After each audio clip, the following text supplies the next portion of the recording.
हाँ, bit mask मतलब कुछ नहीं है, बस एक नंबर है। हम उसको मास्क की तरह यूज कर रहे हैं। तो तुम नंबर को अब बिट्स के टर्म्स में इमेजिन करना स्टार्ट कर दो। और जैसे कि मेरे पास टोटल एन एलिमेंट्स हैं, तो मेरे पास उनको रिप्रेजेंट करने के लिए एन बिट्स हैं। जैसे फॉर एग्जांपल मेरे पास 5 एलिमेंट्स हैं, तो उनको रिप्रेजेंट करने के लिए मेरे पास 5 बिट्स हैं। अगर मेरे तो मैं अपने कन्वीनियंस के हिसाब से या फिर अपने क्वेश्चन के हिसाब से मैं डिसाइड कर सकता हूँ कि तुम्हारा बिट क्या रिप्रेजेंट कर रहा है। तो जैसे कि मैं एक केस ले लेता हूँ कि अगर बिट ऑन है, तो जैसे मान लो मेरे पास 5 बटन्स हैं। 5 बटन्स हैं, A B C D और E।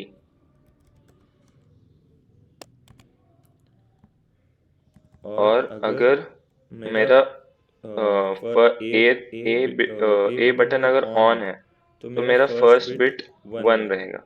अगर मेरा बी बटन ऑन है, तो मेरा सेकंड बिट 1 रहेगा, वरना वो 0 रहेगा। और same goes for all other bits. तो तुम इसको सेट रिप्रेजेंट करने के लिए यूज कर सकते हो। जैसे कि अगर कोई एलिमेंट तुम्हारे सेट में है, जैसे कि मान लो तुम्हारे सेट में अगर 0 है, तो तुम्हारा 0th बिट ऑन है। मेरी आवाज आ रही है ना?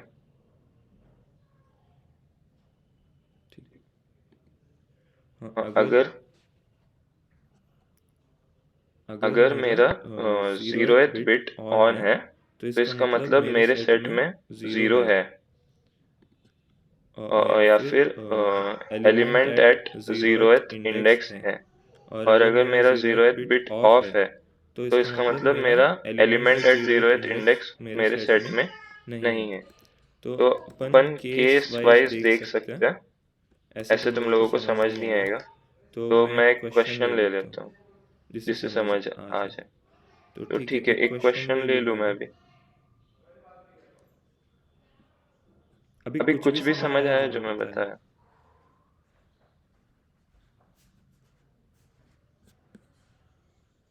ठीक है, एक क्वेश्चन ही ले लेता हूँ।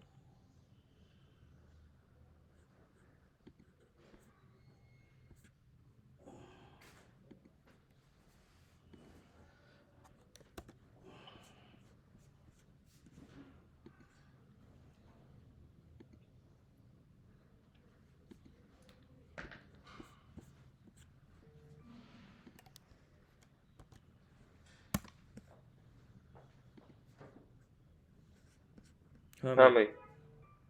हाँ भाई, बोल। अच्छा अच्छा, ठीक।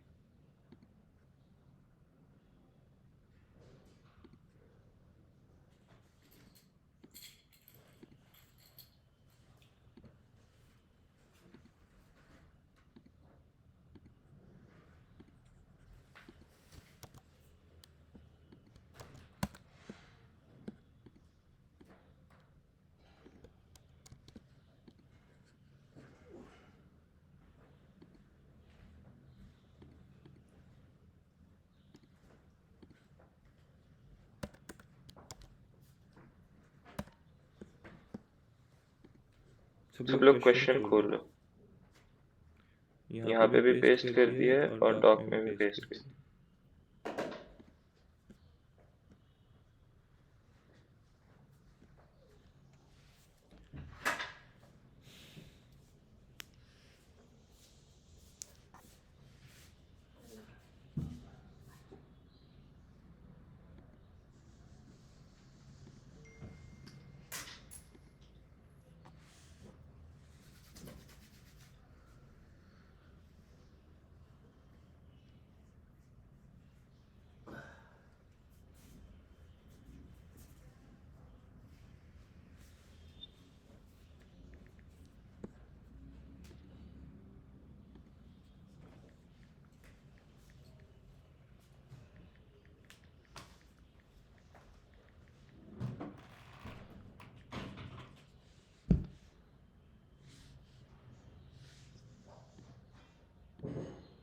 हेलो, सबने पढ़ लिया क्वेश्चन?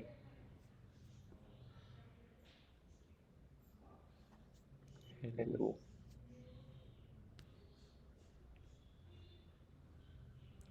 कोई एक्सप्लेन करना चाहेगा क्वेश्चन?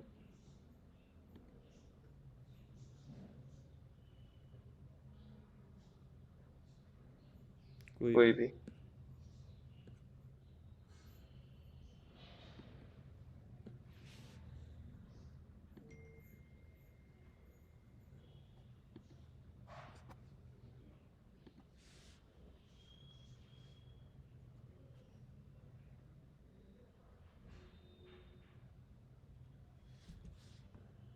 ठीक है, मैं एक्सप्लेन कर देता हूँ।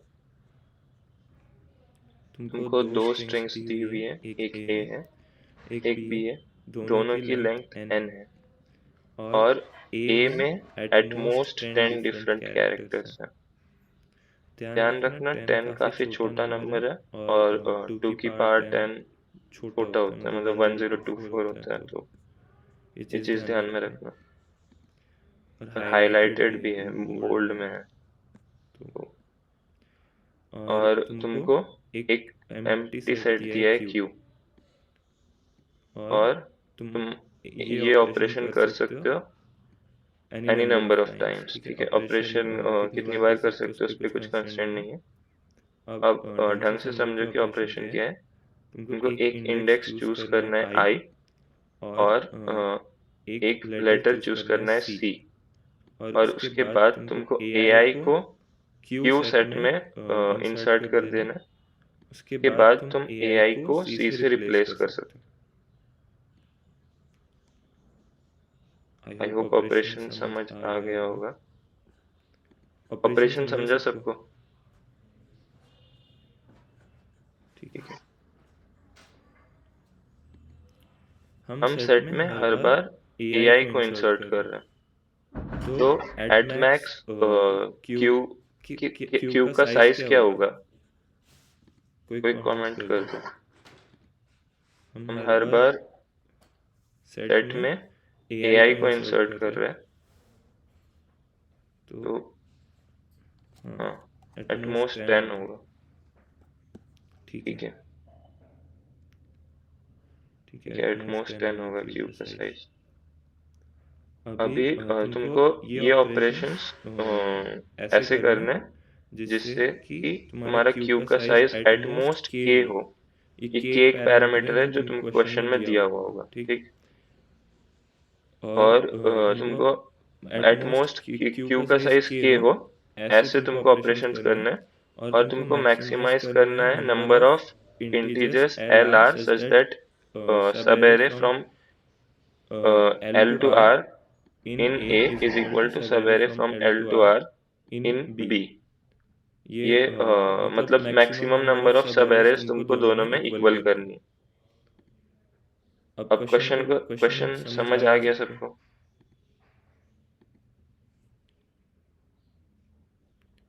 कि करना क्या, मैक्सिमाइज क्या करना है वो नहीं समझ आया। ऑपरेशन समझ गया ना? ठीक है, तो अपन को नंबर ऑफ सब एरेज जो दोनों में इक्वल है वो मैक्सिमाइज करना है। सब एरेज मतलब सब स्ट्रिंग्स। और तुमको ऑपरेशन तुम जितनी बार चाहे उतनी बार कर सकते हो, पर तुम्हारे क्यू का साइज के को एक्सीड नहीं करना चाहिए और तुमको मैक्सिमाइज करना है नंबर ऑफ सब स्ट्रिंग्स जो कि ए और बी दोनों में इक्वल है। अब समझा?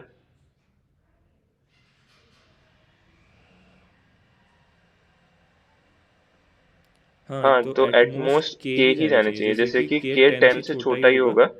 और मैं पहला एग्जांपल लेके बता देता हूँ। पहले एग्जांपल में क्यू में तुमको 1 या 1 से कम एलिमेंट्स रखने हैं और मतलब ऐसे ऑपरेशंस करने हैं। मतलब तुम दो बार ऑपरेशन करोगे तो तुम क्यू में दो बार एलिमेंट्स इंसर्ट करोगे, लेकिन अगर दोनों बार तुम ए ही इंसर्ट कर रहे हो तो क्यू का साइज 1 रहेगा।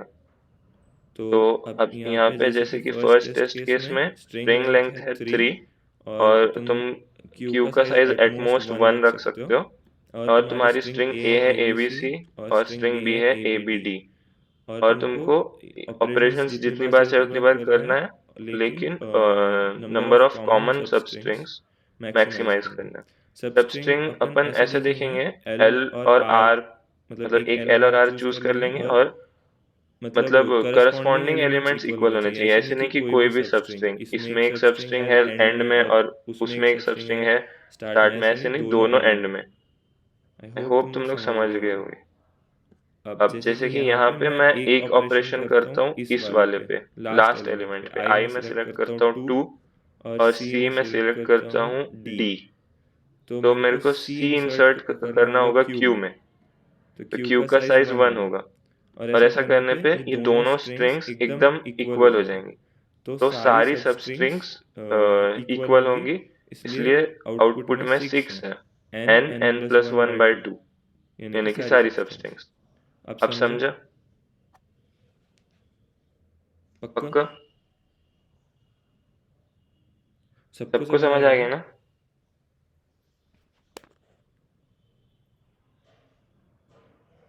किसी को नहीं समझा हो तो कमेंट में लिख दो, माइक ऑन नहीं करना है तो।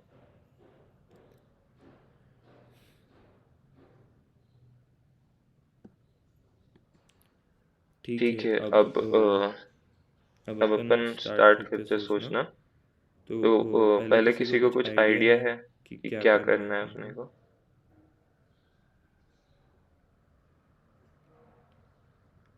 अच्छा देखो, तुम्हारे पास मैक्सिमम 10 डिस्टिंक्ट डिस्टिंक्ट नंबर्स है, 10 डिस्टिंक्ट कैरेक्टर्स है ए में।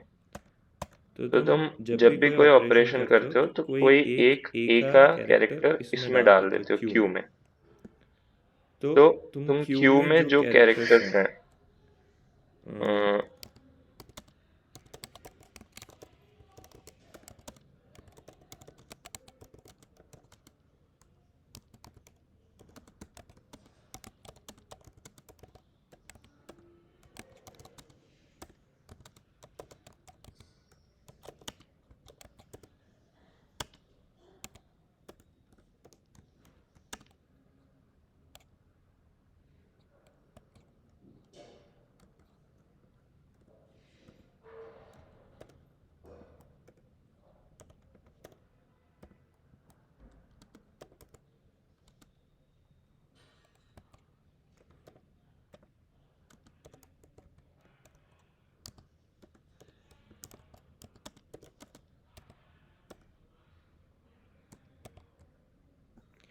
ठीक है, मैंने ये जो लाइन लिखी है ये समझो।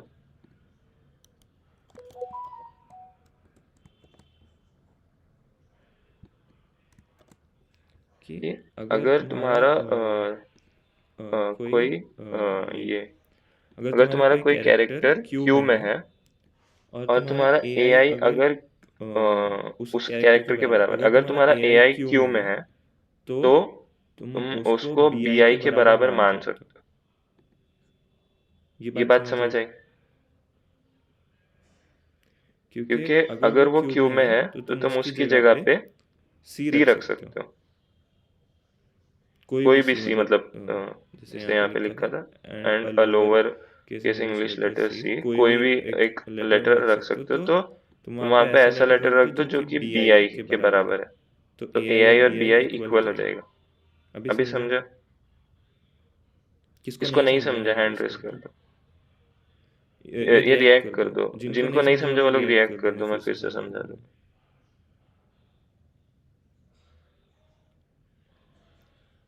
अच्छा ठीक है, देखो तुम्हारा ऑपरेशन ध्यान से देखो कि कोई तुमको आई सिलेक्ट करना है और ए आई को क्यू में डालना है, और उसके बाद तुम ए आई की जगह पे कोई भी लेटर रख सकते हो। तो अगर तुम कोई लेटर क्यू में डाल रहे हो तो वो लेटर जहाँ पे भी है ए स्ट्रिंग में, वहाँ पे तुम अपनी मन से जो चाहे वो लेटर रख सकते हो, तो वो बी आई के बराबर हो जाएगा। तो अगर ए I equal to B I है तो तुम मतलब अगर ए आई क्यू में है तो तुम बोल सकते हो कि ए I equal to B I. आप समझो?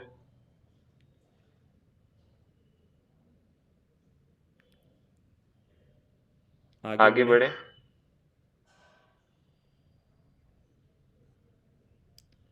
तुम लोग रिएक्ट करते रहो क्योंकि हम लोगों को कुछ दिख नहीं रहा है। अगर तुम लोग रिएक्ट करोगे तो ही हम लोग आगे बढ़ पाएंगे। ठीक है, तो देखो, और क्यूब का मैक्स साइज क्या हो सकता है? मैक्स साइज हो सकता है 10।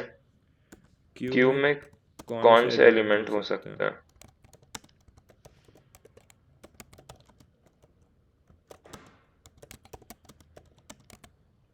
क्यूब में सिर्फ वो कैरेक्टर्स हो सकते हैं जो ए में है। ये समझो।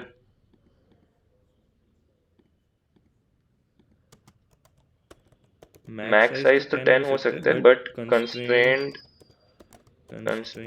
बाय के है, तो तुमको के से ज्यादा नहीं रखना है। ठीक, मैंने जो 3 पॉइंट्स लिखे हैं ना, तुम ये तीनों पॉइंट समझ लो। पहला पॉइंट एक्सप्लेन कर दिया। तीसरा पॉइंट ऑब्वियस है, क्योंकि तुम ए आई ही डाल रहे हो क्यू में, तो Q can contain only chars in A I, in A, और ए आई डिस्टिंक्ट 10 है, तो मैक्स साइज 10 हो सकता है। लेकिन तुमको क्वेश्चन में दिया है कि तुमको के से कम रखना है। अब समझा?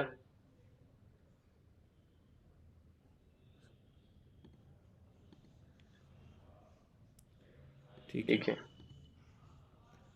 तो क्यू, तो एक सेट मान लो तुम, कोई सेट टी, जिसमें के सारे कैरेक्टर्स हैं जो कि ए में।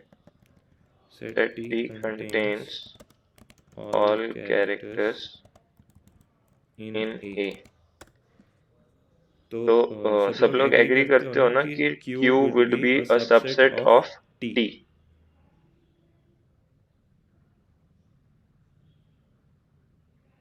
ठीक है, हाँ। तो मैं ना ए के जो भी डिस्टिंक्ट कैरेक्टर्स हैं उनको मैं एक नंबर कर देता हूँ, और उनको एक लाइन में एक सेट टी में रख देता हूँ, और ये एक ऑर्डर्ड सेट है मान लो। तो जैसे कि मैं पहला एग्जांपल लेके दिखाता हूँ तुम लोगों को। पहले एग्जांपल क्या था? 3 1 ए बी सी और ए बी डी। ठीक है, तो तुमको के दिया हुआ है 1, तो तुम्हारा सेट टी कैसा दिखेगा? ए बी सी ऐसा दिखेगा ना? समझ रहे हो? ए बी सी ऐसा दिखेगा सेट टी। तो मैं अब यहाँ पे आता है काम बिट मास्क का। अच्छा, हम लोग बिट मास्क यहाँ पे क्यों यूज कर रहे हैं वो पहले वो दिखा देता हूँ।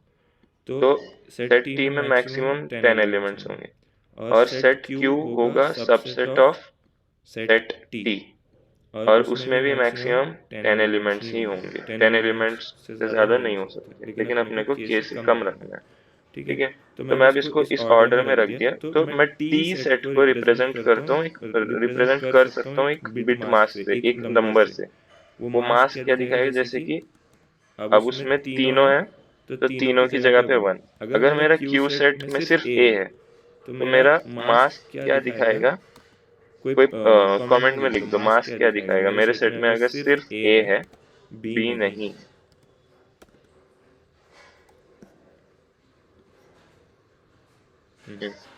Good good. तो मेरा जो बिट मास्क क्यू को रिप्रेजेंट कर रहा है वो मेरा दिखाएगा 1 0 0। वो ए है इसलिए ए की जगह पे 1, और बी और सी नहीं है इसलिए उनकी जगह पे 0। ठीक, और मैं यहाँ पे, हम लोग यहाँ पे बिट मास्क और सबसेट की बात इसलिए कर रहे हैं क्योंकि हमारे पास लिमिटेड सबसेट्स है। अगर टी का साइज मैक्स 10 है, तो टी के कितने सबसेट्स होंगे? कोई कमेंट कर दो। टी का साइज 10 है, तो टी के कितने सबसेट्स होंगे इंक्लूडिंग एम्प्टी सेट? 1024। हाँ, ठीक है। और 1024 is not a big number, तो इसलिए हम लोग वो कंसिडर करते हैं। तो अब मेरी अप्रोच देखना कि अगर मैं फिक्स कर दूं कि मेरे पास क्यू में इतने मतलब कुछ कैरेक्टर्स हैं, मतलब यही कैरेक्टर्स मेरे सेट क्यू में है, तो फिर मैं ये इससे पता कर सकता हूँ कि मेरी कितनी सब स्ट्रिंग्स इक्वल होंगी। मतलब तुमने क्या ऑपरेशन करे, किस ऑर्डर में करे, उससे कुछ फर्क नहीं पड़ता। बस एट द एंड फर्क इससे पड़ता है कि क्यू में कौन से कैरेक्टर्स हैं। ये बात समझी सबको? Number of operations and choice of, okay, number of operations मैं लिख देता हूँ।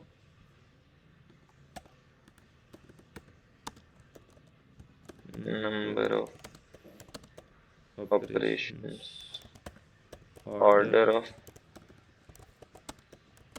Operations and choice of C, everything is, या फिर all this is information is contained in the fact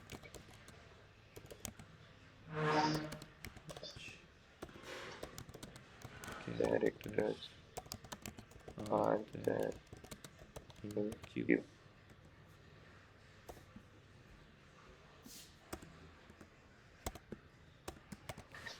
तुमको number of operations, order of operations और choice of सी देखने की जरूरत ही नहीं है। अगर तुमको पता है कि क्यू सेट में क्या क्या कैरेक्टर्स हैं, तो तुम्हारा जो डिजायर्ड क्वांटिटी है, नंबर ऑफ कॉमन सबस्ट्रिंग्स, वो तुम निकाल सकते हो। नंबर ऑफ कॉमन सबस्ट्रिंग्स मैं टर्म लूजली यूज कर रहा हूँ, लेकिन तुम लोग ध्यान रखना कि करस्पॉन्डिंग सबस्ट्रिंग्स है। ठीक, अब समझ आया?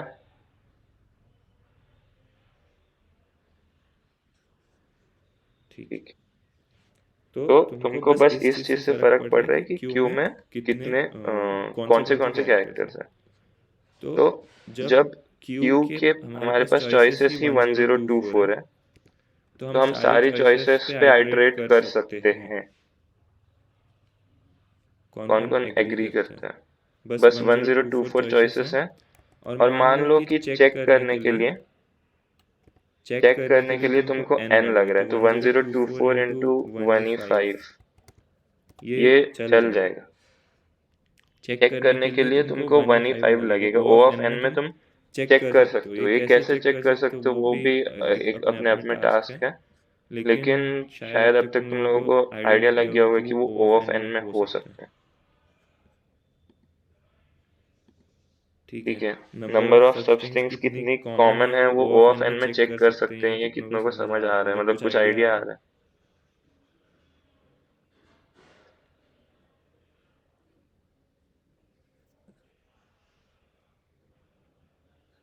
किसी को आइडिया आया कैसे चेक करना है? नंबर ऑफ सबस्ट्रिंग्स कैसे काउंट करनी है कॉमन?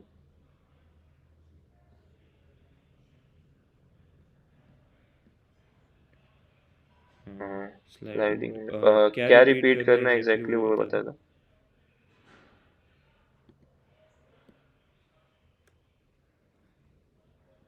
कहाँ से रिपीट करना है ये तो बता दो।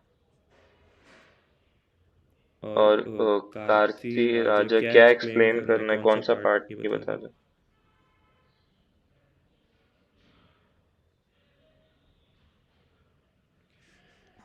अच्छा, लास्ट में मैंने ये बताया कि क्यू में कौन से डिस्टिंक्ट कैरेक्टर्स हैं, बस वो मैटर करता है, और ये सब चीजें मैटर नहीं करती। तो तुम्हारे पास क्यू की 1024 चॉइसेस हैं, 1024 अलग अलग क्यू हो सकते हैं। तो तुम हर एक क्यू के लिए कैलकुलेट चेक करोगे कि कितना हो रहा है, और जो मैक्सिमम है वो आउटपुट कर दोगे। और चेक करने के लिए 1E5 लग रहा है, तो तुम्हारी टोटल टाइम कॉम्प्लेक्सिटी हो जाएगी ये, जो कि चल जाएगी। अब समझ आ गया? नंबर ऑफ सबस्ट्रिंग्स चॉइस क्या मतलब है इसका? मतलब नंबर ऑफ सबस्ट्रिंग्स कैसे कैलकुलेट करेंगे वो तो नहीं दिखाया, अभी दिखाऊंगा। हाँ, स्लाइडिंग विंडो जैसा ही कुछ करना है। ठीक है, सबको ये तक यहाँ तक समझ आ गया ना। अब मैं सीधे कोड करके ही दिखाऊंगा।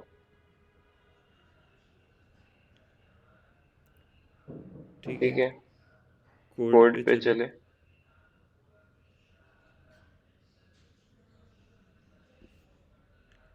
हम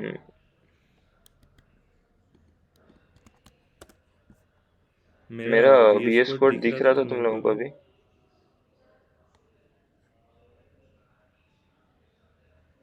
ठीक।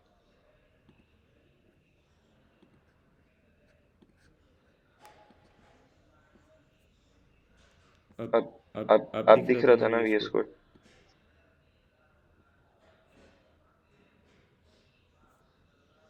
ठीक।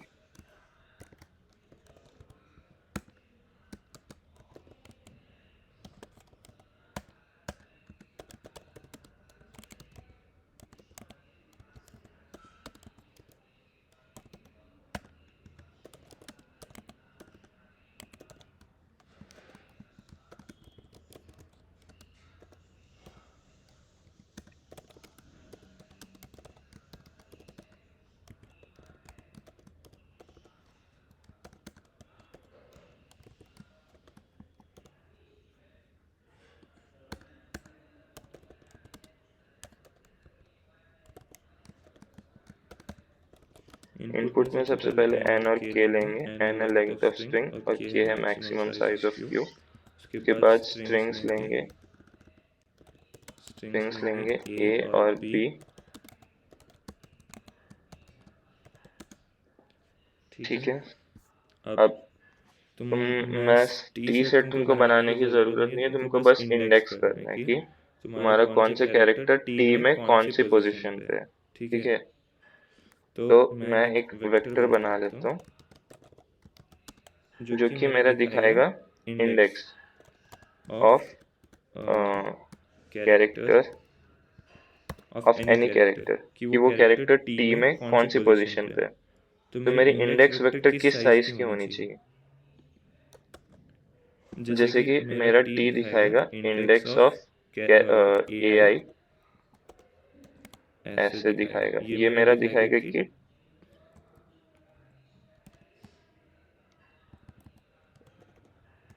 Position of ai in t। देखो मेरे इंडेक्स की डेफिनेशन देखो यहाँ पे ढंग से एक बार। Index of ai minus a would show position of ai in set t। ये सेट t इमेजिनरी सेट है जो मैंने एक्सप्लेनेशन में यूज किया है। सबको समझ आया यहाँ इंडेक्स का क्या मतलब है? नहीं, 10 नहीं होगा, 26 होगा। हाँ, सबको आप समझ आया इंडेक्स क्या होगा? इंडेक्स किस काम क्या काम कर रहा है? किसी ने माइक ऑन किया तो पूछना ही कुछ। रिएक्ट कर दो जिसको समझ नहीं आया कि इंडेक्स क्या काम कर रहा है। हाँ, मेरा इंडेक्स ऑफ, मैंने एक वर्चुअल सेट लेके दिखाया था ना टी, जिसमें कि सारे कैरेक्टर्स थे जो ए में है। तो मेरा इस वर्चुअल सेट में मैं कैसे भी ऑर्डर कर सकता हूँ, और पर ऑर्डर करने के बाद मेरा AI कैरेक्टर की क्या पोजीशन है वो मेरा इंडेक्स ऑफ AI माइनस ए दिखा रहा है। मतलब तो ठीक है, यही था, समझ गए? आप समझे? ठीक है, तो इसका साइज 26 होगा मैक्स। अच्छा, कितने लोग हैं जो पीछे छूट गए, फॉलो नहीं कर पा रहे? रिएक्ट कर दो। अरे कोई एक रिएक्ट करना शुरू करो, सब लोग रिएक्ट करेंगे फिर। पक्का सब लोग साथ में?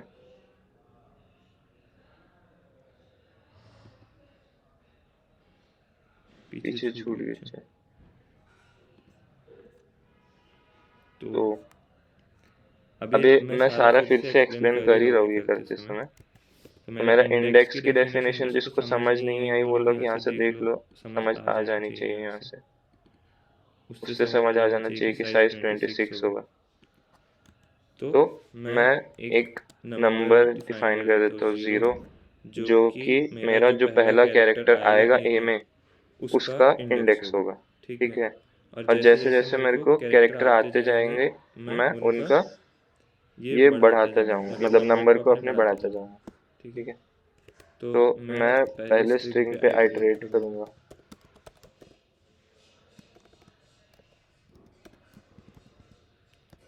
या फिर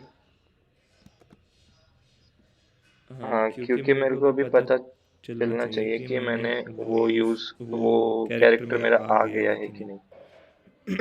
अगर वो कैरेक्टर आ गया है तो 0 या उससे बड़ा होगा ना इंडेक्स। तुम अभी देखो ना, समझ आ जाएगा। इफ अभी देखो इंडेक्स ऑफ ए आई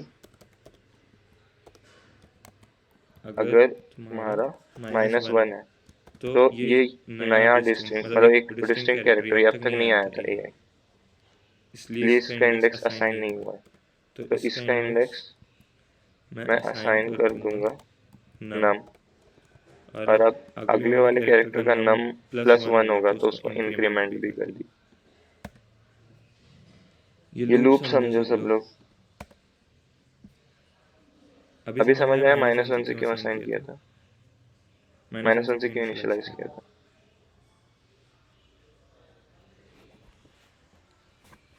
ये लूप्स क्या नहीं समझ आया।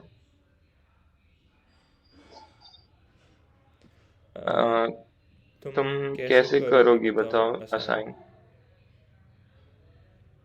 जो पहला, जैसे कि अभी ए आया तो उसको मैंने इंडेक्स असाइन कर दिया 0, उसके बाद नम को कर दिया 1, फिर जब बी आया तो मैंने उसका इंडेक्स असाइन कर दिया 1, फिर नम मेरा हो गया 2, फिर सी आया तो उसका इंडेक्स मैंने असाइन कर दिया 2। अब समझा।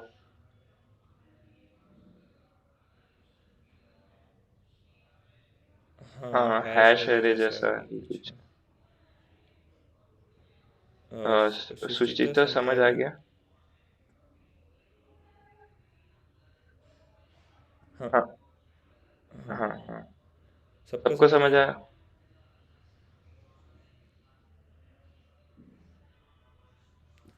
तो उसका एक बार असाइन हो चुका है ना, तो -1 नहीं होगा। हाँ, जिसको भी समझ नहीं आ रहा है पूछते रहो।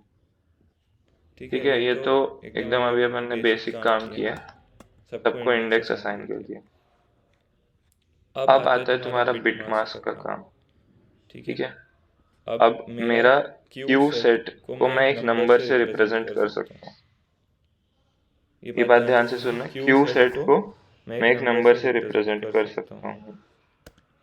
आई कैन, या फिर क्यू सेट कैन बी।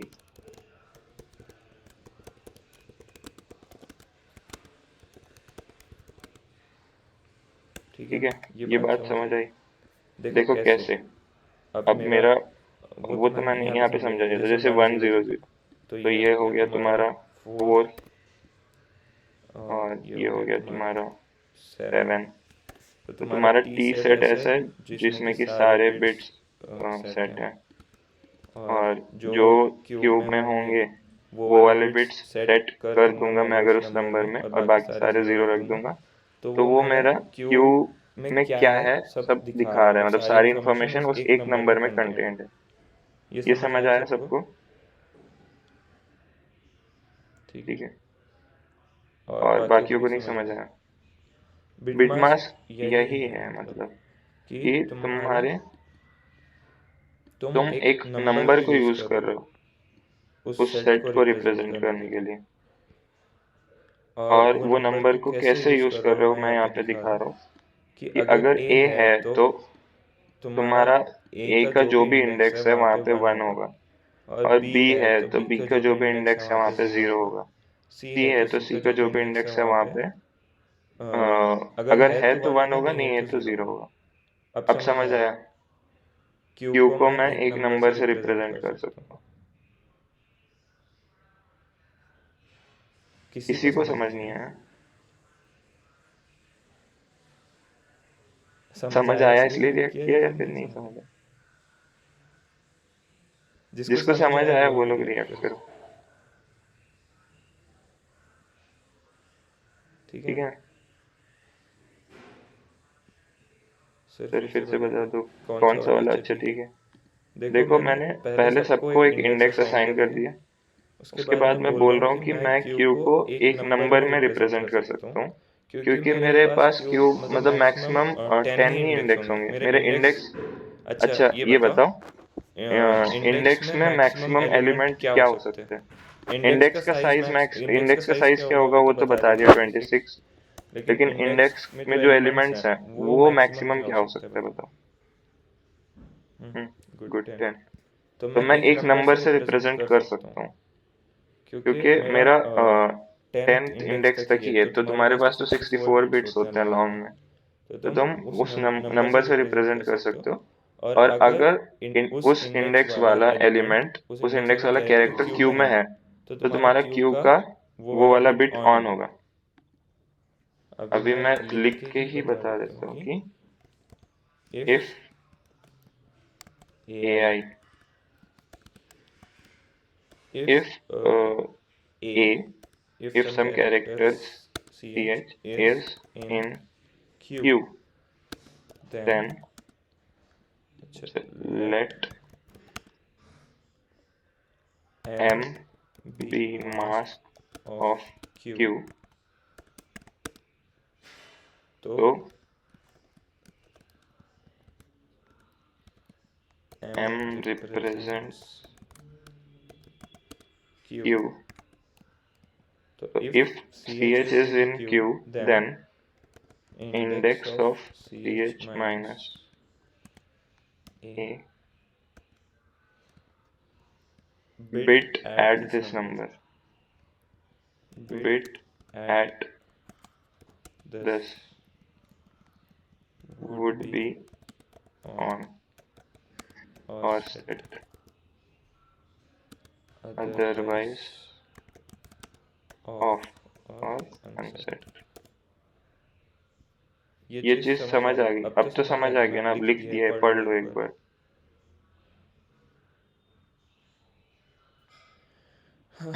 ठीक है, तो आगे बढ़ते हैं। तो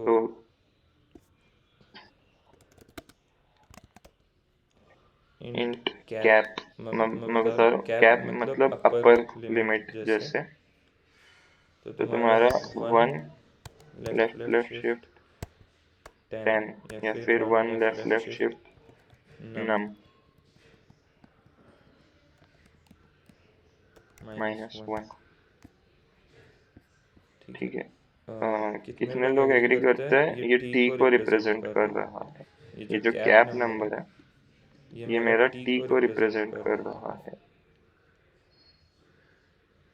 कितने लोग एग्री करते हैं ये मेरा जो नंबर कैप है ये टी को रिप्रेजेंट कर रहा है?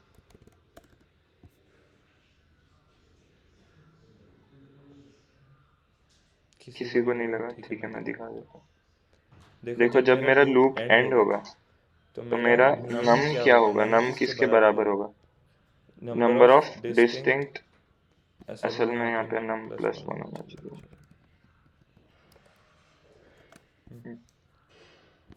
या फिर नम ही ठीक, एक मिनट देख लेते हैं। हाँ, तो मेरा जब लूप एंड होगा तब मेरा नम किसके बराबर होगा?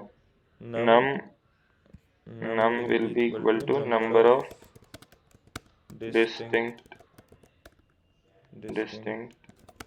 letters in a -1, नहीं, इक्वल होगा इसके। जैसे कि पहला कैरेक्टर आया तो 1 हो जाएगा, दूसरा आया तो 2 हो जाएगा, फिर जब तीसरा डिस्टिंक्ट कैरेक्टर आया तो 3 हो जाएगा। यहाँ पे मैं इस केस में प्रिंट करवा के दिखा देता हूँ, जैसे कि एक टेस्ट केस मैंने ले लिया, ये सी आउट नम।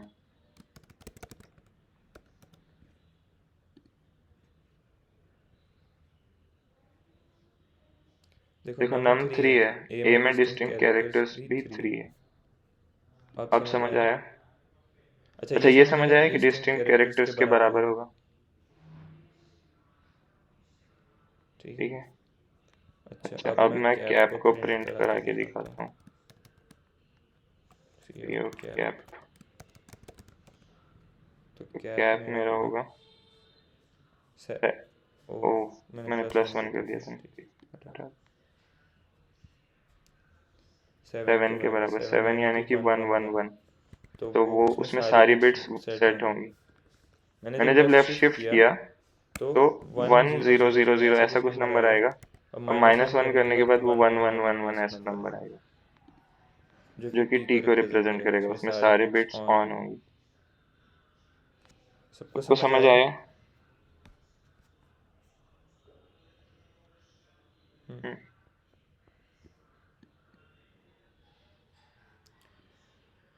ठीक है।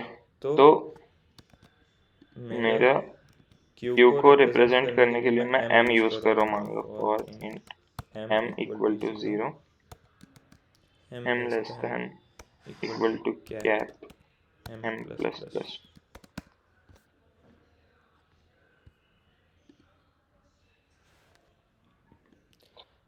तो मेरा ये,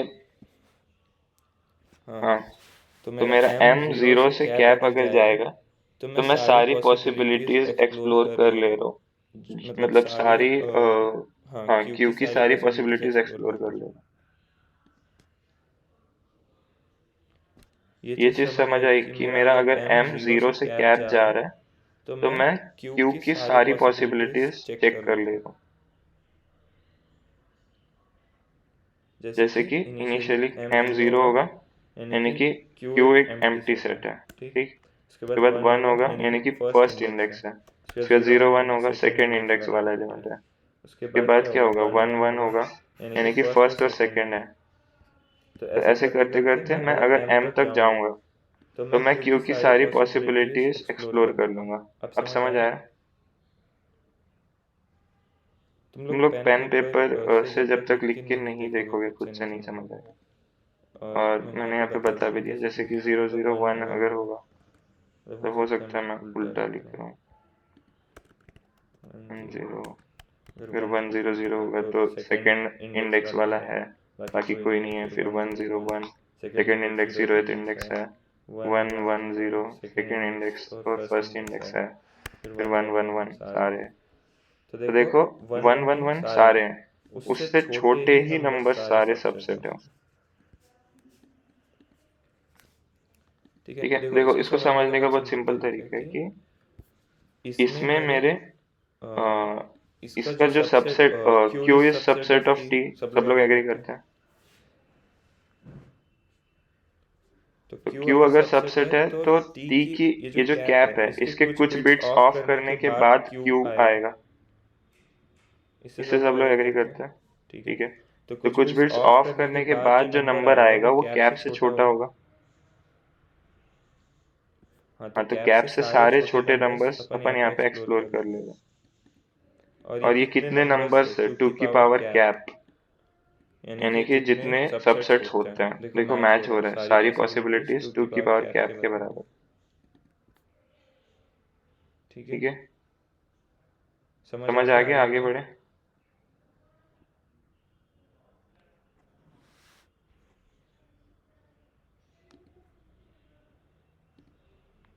अच्छा, ये मेरा सेकेंड बिट है।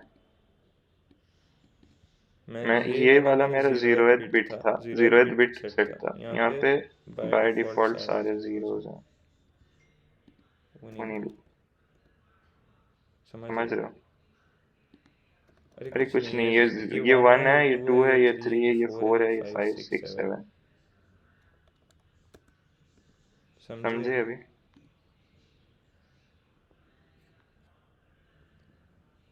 ठीक है, तो कैप मैक्सिमम है, कैप से कोई बिट ऑफ करने के बाद ही तुम्हारा क्यू आएगा। तो तो तुम्हारा क्यू हर बार छोटे नंबर से आएगा, और मैं सारे छोटे नंबर्स इस लूप में देख ले रहा हूँ। ठीक है, तो now Q is m M is Q। तो ठीक है, अभी मेरे पास Q है, तो अब मेरा टास्क है कि चेक करना है कितने सबस्ट्रिंग्स हैं जो इक्वल है। अब ये करने के सबके अपने अपने तरीके होंगे। मैं यहाँ पे कैसे करता हूँ मैं दिखा देता हूँ, बाकी तुम लोग जैसे चाहो वैसे कर सकते हो। किसी ने स्लाइडिंग विंडो लिखा था, एट द एंड वही हो रहा होगा, पर एक चीज होती है कि तुम कैसे कोड करना प्रेफर करते हो, किसमें कंफर्टेबल हो। जो हमेशा करते हो वही करना, जरूरी नहीं है मैं जो कर रहा हूँ वही करो। तो मैं एक वेरिएबल ले लेता हूँ लास्ट, जो मेरा दिखाएगा कि लास्ट मेरा अनइक्वल कहाँ पे आया था। मेरा लास्ट अनइक्वल आया था -1th index, -1th index in A. और उसके बाद मैं ए के लिए एक लूप चला दूंगा।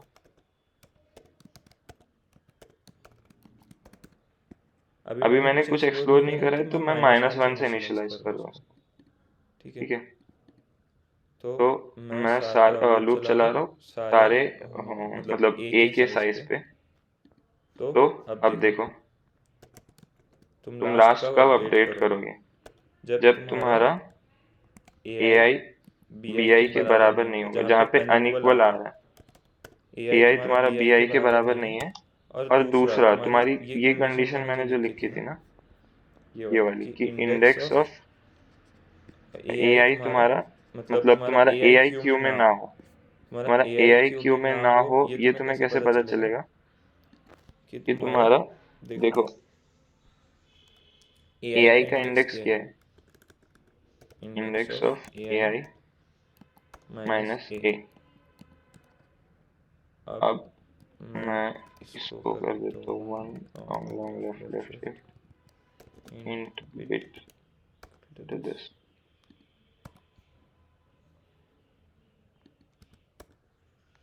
एक्सप्लेन कर रहा हूँ, 1 मिनट।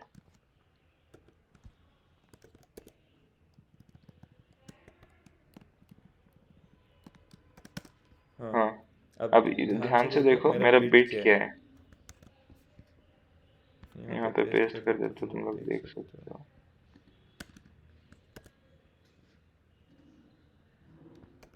मेरा बिट है, मेरा बिट एक ऐसा नंबर है जिसमें सिर्फ ए आई वाले कैरेक्टर का इंडेक्स ऑन है, बाकी सब ऑफ है।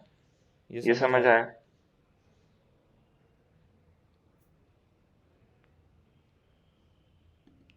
देखो मैंने इंडेक्स ऑफ ए आई का मतलब समझाया था, और 1 लेफ्ट लेफ्ट शिफ्ट इसका मतलब भी समझाया था। तब दोनों को कंबाइन करके सोचो कि मेरा बिट क्या दिखा रहे हैं। समझा? सबको समझा? किसको नहीं समझा?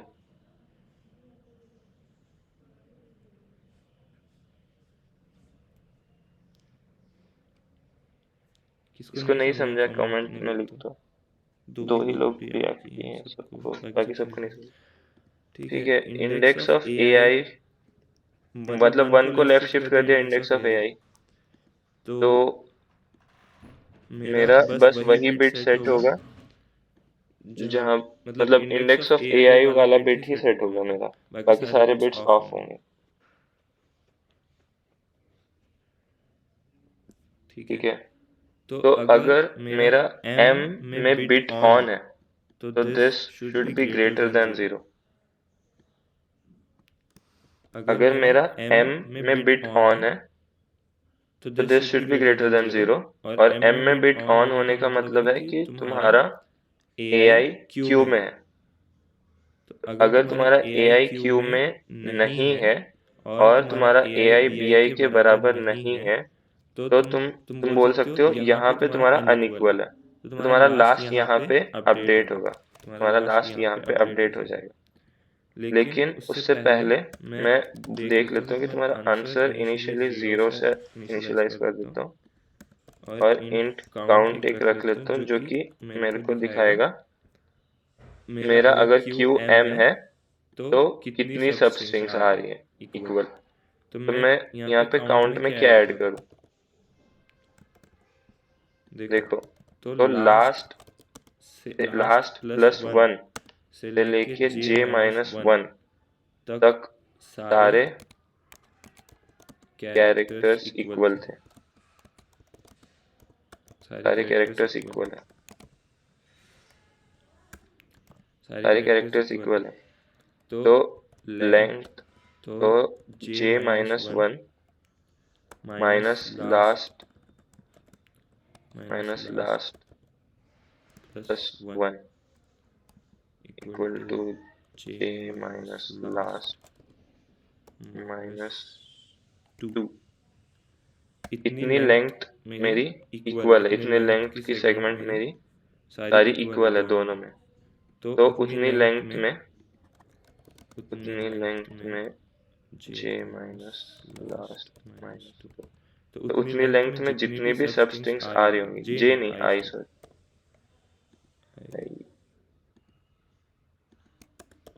तो उतनी लेंथ में जितनी भी सब स्ट्रिंग्स आ रही होंगी वो सारी मैं काउंट में ऐड कर सकता हूँ। तो कितनी आ रही होंगी, length into length plus 1 divided by 2। ये मैंने ऐड कर दी, उसके बाद लास्ट को अपडेट कर दिया, और उसके बाद मैंने आंसर को अपडेट कर दूंगा कि answer will be max of answer comma count, और बस मुझे आंसर को प्रिंट करना है उसके बाद।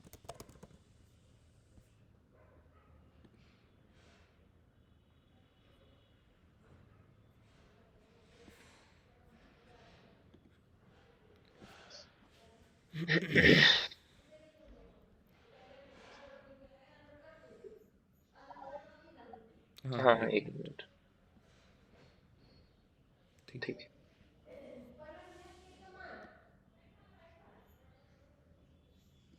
हाँ हाँ ठीक है, एक मिनट। हाँ मैं पहले, हाँ हाँ ठीक है। अपन ने यहाँ पे एक चीज करी बिट के लिए, ठीक है, बिट नहीं समझा ना, तो बिट था तुम्हारा one left left shift index of A I. Bit तुम्हारा एक ऐसा सेट रिप्रेजेंट कर रहा है जिसमें कि सिर्फ तुम्हारा ए आई है, और तुम्हारा index of A I he on है उसमें। ये चीज समझी? जिसने डाउट पूछा था रिएक्ट करते रहो।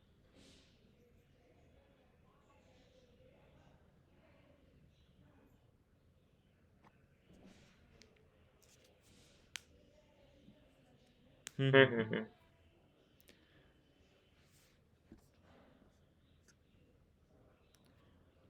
तो देखो, जैसे कि अगर ए सेट, अगर मैं बोल रहा हूँ कि एम रिप्रेजेंट कर रहा है तुम्हारे क्यू को, और तुम्हारे एम में अगर तुम्हारा ए आई है,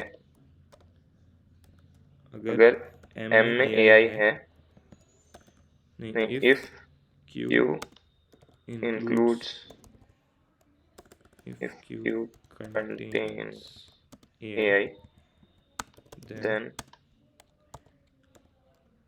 index of AI minus A,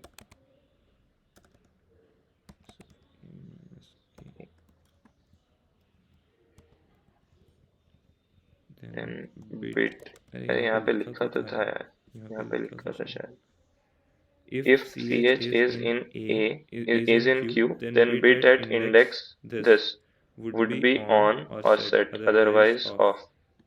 सुचिता अभी समझा? ये लाइन पढ़ो, ये समझा? ठीक है। अच्छा, ये चीज समझ आ गई। तो अभी मेरे को चेक करना है कि तुम्हारा ए आई क्यू में है कि नहीं। तो मैं कैसे चेक करूंगा? वो वाला बिट सेट है कि नहीं चेक करना है। तो तुमको लास्ट डे भी यहाँ पे फंक्शन लिखवाया था, इज सेट, ये वाला नहीं, ये जो सेट करना था इज सेट, ये वाला वही किया है मैंने। One left left shift index किया और उसके बाद एंड किया। अगर वो जीरो के बराबर नहीं है, मैंने ग्रेटर देन जीरो लिखा, नॉट इक्वल टू जीरो लिख दिया। ठीक है, ये क्या किया वो समझा ना? क्या किया बताओ? अगर हम्म, अभी अभी कर कर पा पा रहे हो? रही हो? तो तो अगर अगर वो वो वाला वाला बिट बिट ऑन ऑन है है तो ये तो ये not not equal to equal to zero zero होगा, होगा। और ये और ये not not equal equal to to zero zero नहीं नहीं होगा होगा तो तो अनइक्वल है अनइक्वल है मैं मैं बोल बोल सकता हूँ। सकता हूँ। ये ये चीज़ चीज समझे समझी कि कि अगर वो अगर वो वाला वाला बिट बिट ऑन ऑन नहीं नहीं है है तो तो मैं मैं अनइक्वल है अनइक्वल है बोलूँगा, बोलूंगा, वरना वरना मैं मैं इक्वल इक्वल है है ही ही बोलूँगा। बोलूंगा।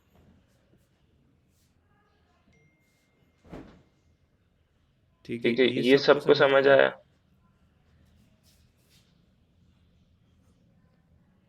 हेलो। हेलो।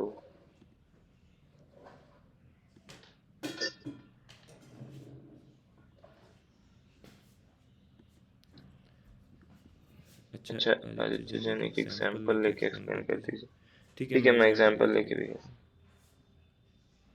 कोड कोड दिखा दिखा दीजिए, हाँ दीजिए। मैं हाँ, मैं कोड कोड दिखा रहा दिखा हूँ। रहा हूँ। अच्छा, अच्छा, यहाँ यहाँ पे पे अपन अपन ने ने के के की की कोई कोई कंडीशन नहीं कंडीशन नहीं लगाई, लगाई, के के मिस मिस कर कर दी, दी। के के वाला वाला चीज़ चीज मिस मिस कर दी कर दिया अपन ने। अपन ने। तो तो अपने को अपने को यहाँ पे यहाँ पे कैसे कैसे लगानी लगानी होगी होगी के का के का condition? Condition? If if set set bits bits in in m m are are greater greater than than k, k, then then don't don't consider consider such such queue. queue. So So continue. continue. Set set bits bits तुम्हारा तुम्हारा एक एक inbuilt inbuilt function function होता है होता है built in built in pop pop count. Count. तो तो मैं मैं सेट सेट बिट्स बिट्स वैसे कैसे डिफाइन कर डिफाइन कर देता हूँ, देता हूँ? तो तो यहाँ यहाँ से से मैं मैं सेट सेट बिट्स बिट्स कितने कितने बिट्स बिट्स सेट है सेट है यानी कि यानी कि कितने कितने एलिमेंट्स है एलिमेंट्स है क्यू में क्यू वो में वो देख देख सकता हूँ। सकता हूँ। तो वो तो वो अगर अगर केसेस के से ज़्यादा है ज़्यादा है तो मैं तो मैं कंसिडर ही कंसिडर ही नहीं नहीं करूँगा, करूँगा, सीधे सीधे कंटिन्यू कंटिन्यू कर कर दूँ। दूँ। ठीक है, ठीक है, तो तो अब अब चला चला के के स्टिल देखते हैं। ठीक है, ठीक है, तुम तुम लोग लोग कोड कोड समझो। समझो।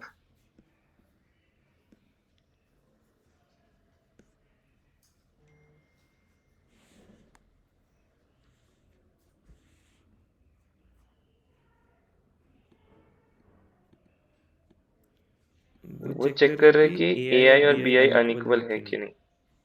मतलब मतलब इक्वल है इक्वल मैं है मैं कंसिडर कंसिडर करूंगा करूंगा अगर अगर वो वो क्यू क्यू में में है है। तो। तो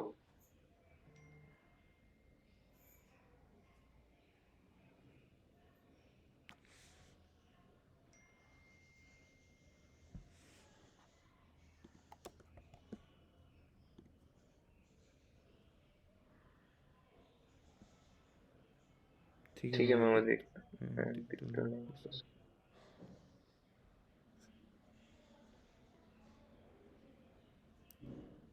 ठीक है। ठीक है।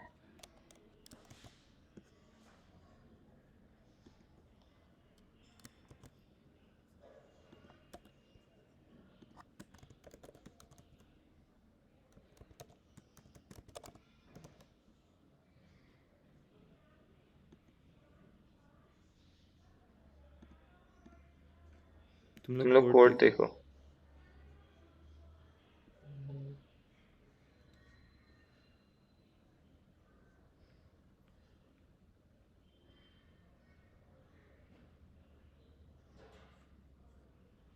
देखो।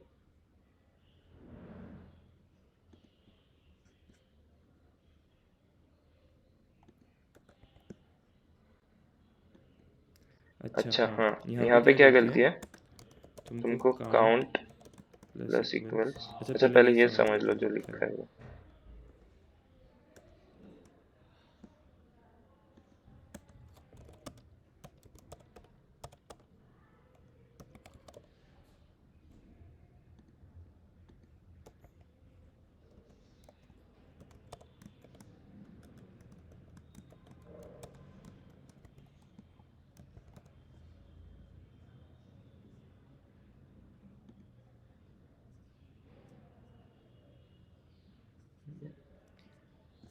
ठीक है, ठीक है, कोड कोड समझ समझ किसको किसको किसको किसको आया, आया, कितना कितना समझ समझ आया आया, कितना कितना नहीं नहीं समझ समझ आया। आया। 20 20 लोग लोग ही ही बच्चे बच्चे हैं। हैं। अभी अभी तो तो बहुत बहुत बाकी है। बाकी है।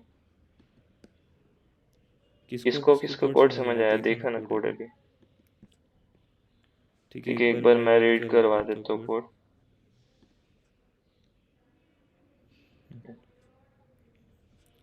ठीक है, ठीक है, देखो देखो सबसे सबसे पहले पहले तो तो इनपुट इनपुट लिया। लिया। उसके बाद उसके बाद मेरी मेरी इंडेक्स की इंडेक्स की डेफिनेशन डेफिनेशन देखो देखो ढंग ढंग से। से। वो वो मेरा मेरा जो जो मैंने मैंने इमेजिनरी इमेजिनरी सेट सेट लिया लिया था था टी, टी, उसमें उसमें इंडेक्स इंडेक्स दिखा रहा दिखा है रहा है उसकी उसकी पोजीशन पोजीशन एआई एआई की। की। उसके के बाद बाद मैंने मैंने सबको सबको एक एक इंडेक्स इंडेक्स असाइन असाइन कर कर दिया। दिया। जो पहले आया उसको 0 फिर 1 एंड सो ऑन।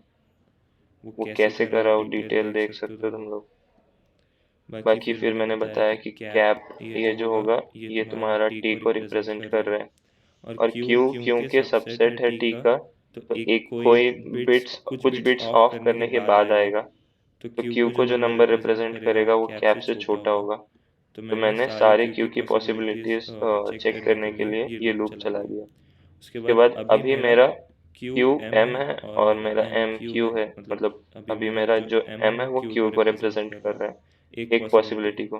तो उस पॉसिबिलिटी में मेरा आंसर क्या होगा वो मैं चेक कर रहा हूँ। तो अगर उसमें सेट बिट्स ए से ज़्यादा है तो उसको तो छोड़ ही दो, उसको मत कंसिडर करो। वरना मैं कैलकुलेट करने के लिए मैंने तरीका क्या निकाला, मैंने लास्ट डिफाइन किया जो मेरा मोस्ट रिसेंट इंडेक्स है जहाँ पे मेरा अनइक्वल आ रहा है। तो मैं अभी चेक करूंगा अनइक्वल आ रहा है कि नहीं। अनइक्वल आने के लिए मैंने देखा कि पहले तो ए आई या बी आई के बराबर नहीं होना चाहिए, और दूसरा एम में यानी कि क्यू में बी आई नहीं होना चाहिए। इसके लिए मैंने ये बिट नंबर बनाया और उसके बाद चेक करा कि वो वाला बिट सेट है कि नहीं। उसके बाद मैंने देखा कि मेरा देखो अभी मेरा आई वाले पे अनइक्वल है। हाँ, आई वाले पे अनइक्वल है, तो लास्ट प्लस वन से लेके आई माइनस वन तक सारे कैरेक्टर इक्वल है।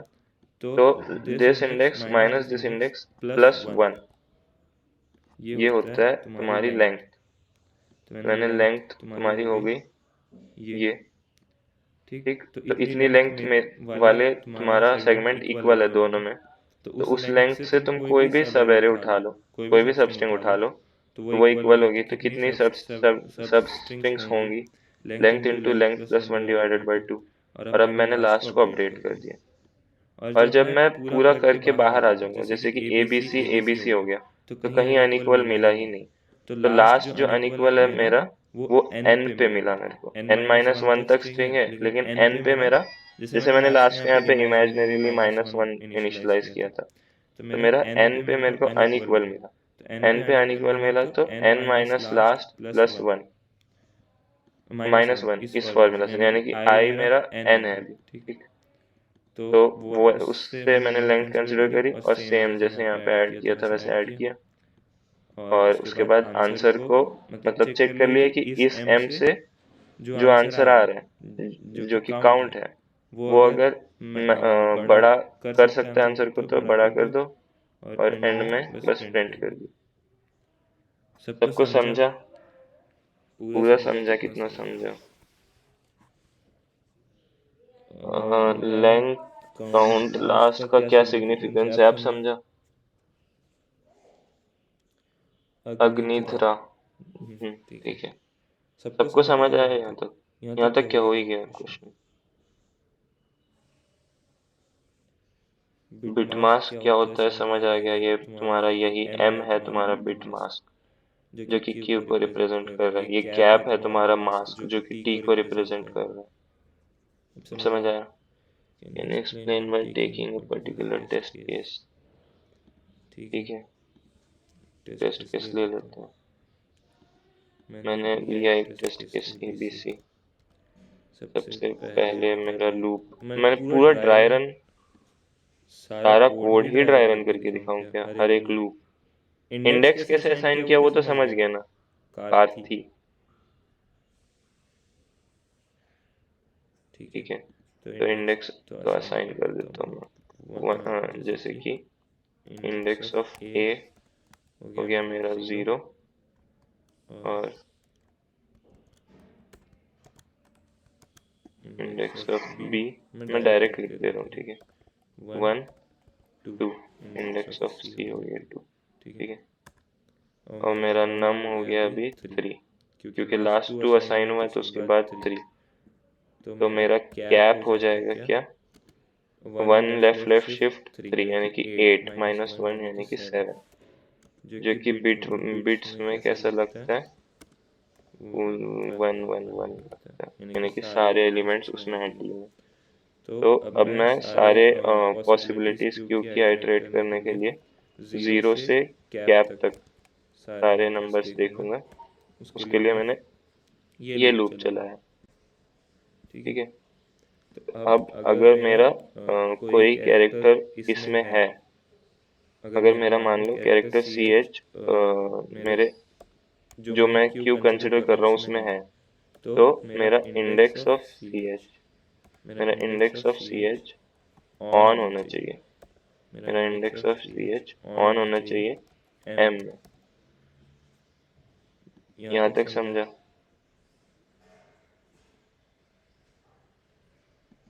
ठीक है, index of C H on होना चाहिए एम में। तो मैंने अभी मेरा कैप हो गया 0 से, ठीक है। तो मेरा अभी तो सबसे पहले 0 आएगा, 0 में सेट बिट 0 है, तो मेरा ये वाला लूप चल जाएगा। ठीक है, ये वाला लूप चल जाएगा, और ये वाले लूप में अनइक्वल कहाँ पे आएंगे? सी पे आएंगे, क्योंकि तुम्हारा ए बी डी ये तुम्हारा बी है, यहाँ पे अनइक्वल आ जाएगा। तो यहाँ पे अनइक्वल आ जाएगा, तो मेरा लास्ट क्या था? -1 था, और मेरा अभी आई क्या है? 2 है। तो मेरी लेंथ क्या आ जाएगी? ये दोनों इक्वल हैं, तो मेरी लेंथ आ जाएगी 2। मेरी लेंथ आ जाएगी 2। तो कितनी सबस्ट्रिंग्स हो गई? ए बी 2 हो गई, और बी 3 हो गई। तो 2 इंटू 2 प्लस 1 डिवाइडेड बाई 2, यानी कि 2 इंटू 3 डिवाइडेड बाई 2 3। तो अगर अगर मेरा m 0 है, तो मेरा आंसर हो रहा है 3। फिर मेरा m होगा 0 0, मतलब फिर मेरा m होगा 1, यानी कि बस a है सेट में, क्यू में। फिर होगा 2, फिर होगा 3, फिर होगा 4। तो जब मेरा 4 होगा, देखो जब 3 होगा तब तुम मेरे सेट बिट्स कितने होंगे? 2 होंगे, लेकिन 2 इज ग्रेटर देन k, यानी कि 1, तो मेरा कंटिन्यू हो जाएगा। ठीक है, कंटिन्यू हो जाएगा। लेकिन फिर मेरा जब 4 होगा तो सेट बिट्स कितने हैं? सेट बिट्स हैं 1, which is not 1 is not greater than 1, तो वो चल जाएगा। अब यहाँ पे मेरा c मेरा q में है, तो मेरा c और d इक्वल मानूंगा मैं। यहाँ से तो मेरे को इक्वल देगा। c और d अगर इक्वल है तो मैं लूप के पूरा बाहर आ जाऊंगा, एक बार भी ये नहीं चलेगा। और मेरा अभी n, और मेरा लास्ट हो जाएगा -1, तो n प्लस 1 -1 n, लेंथ हो जाएगी n, सारी स्ट्रिंग ही इक्वल है, तो मेरी नंबर ऑफ सब स्ट्रिंग हो जाएंगी n into n plus 1 divided by 2, जो कि 6 होता है। अब समझ आ गया सबको? 19 लोग बच्चे हैं, मुझे नहीं लगता समझ आ रहा है। ठीक है, ठीक है, आगे बढ़ते हैं। तो ये क्वेश्चन अच्छे से देख लेना, कोड तुमको मिल जाएगा। बिट मास्क ये क्या होता है वो समझा दिया यहाँ पे, कि तुम्हारा मास्क m है जो q को रिप्रेजेंट कर रहा है, कैप जो t को रिप्रेजेंट कर रहा है, और तुम्हारा बिट से तुम चेक कर रहे हो कि वो है कि नहीं उसमें। अगर इंडेक्स वाला एलिमेंट ऑन है तो तुम्हारा सेट में है, और ऑफ है तो नहीं है। और ऑन है कि ऑफ है कैसे चेक करते हैं, वो तो लास्ट क्लास का पार्ट है। मतलब तुमको बस थोड़ा एफर्ट डाल के खुद से देखना होगा, ऐसे कोई नहीं समझा सकता। तुमको खुद से एफर्ट डाल के ही समझना पड़ेगा एक एक।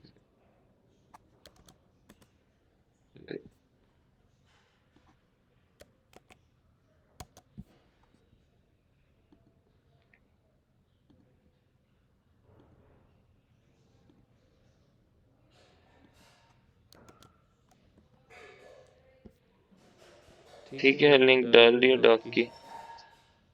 ठीक है, तो आगे आगे बढ़ते।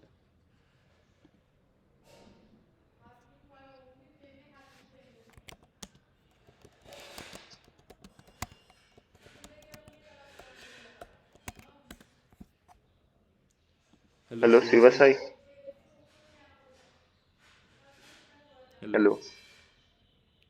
हाँ ठीक है भाई, यहाँ से कंटिन्यू करो। हाँ, रिक्वेस्ट करी।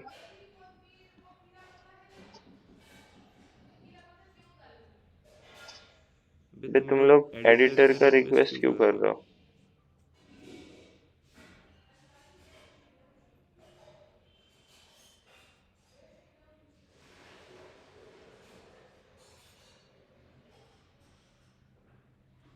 मिल गया एक्सेस?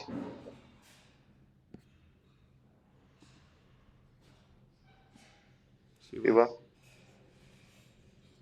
ठीक है।